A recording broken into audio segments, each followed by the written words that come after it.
దయచేసి నా పేరు గోపిచెట్టి వెంకటరమణ, గుడివాడ, కృష్ణా జిల్లా. ఈ టిక్కో ఇంట్లో ఉంటున్నాను. నా పరిస్థితి ఏం బాగోలేదు. నాకు ఎవరు సాయం చేసిన లేరు. బండి అద్దె తీసుకొని ఏదో కొంచెం వ్యాపారం చేసుకుంటున్నాను. కొంచెం దయ ఉండి చిన్న బడ్డీ ఇచ్చి కొంచెం సరుకు ఇప్పించండి. నేను మీ మేలు మర్చిపోను. సచ్చినంతకాలం మీ పేరు చెప్పుకొని బతుకుతాను. కొంచెం నాకు హెల్ప్ చేయండి.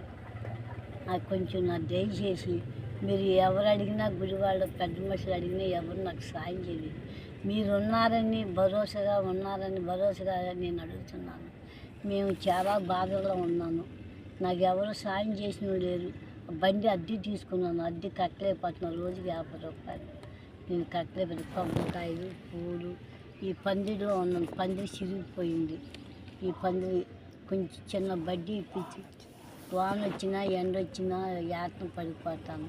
కొంచెం దయించి నాన్న పవన్ కళ్యాణ్ బాబు, నువ్వు ఏం చేస్తావో నాకు తెలియదు. నువ్వు దయించి అందరికీ సాయం చేస్తున్నావు, అందరికీ మేలు చేస్తున్నావు.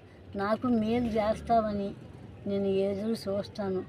పండగ శివరాత్రి కొంచెం సరుకు తెచ్చుకొని బాగా వ్యాపారం చేసుకోవాలని నా కోరిక.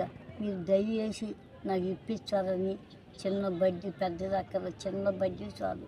అందులో పెట్టి అమ్ముకుంటాను నాన్న. కొంచెం పండగకి సరుకు తెచ్చుకొని అమ్ముకుంటాను. నువ్వు సాయం చేయండి నాన్న.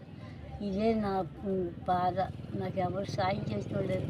బలగున్నా ఎవరు నన్ను ఆదుకునేవాళ్ళు లేరు. నాకు ఎవరు పెట్టినోళ్ళు లేరు. నాకు షుగరు, బీపీ. నాకు చాలా బాధలో ఉన్నాను. నువ్వు సాయం చేయండి నాన్న. కొంచెం బాబు, పవన్ కళ్యాణ్ బాబు, దయచేసి నువ్వే నాకు సాయం చేయాలి. నాకు ఎవరు తోడు లేదు.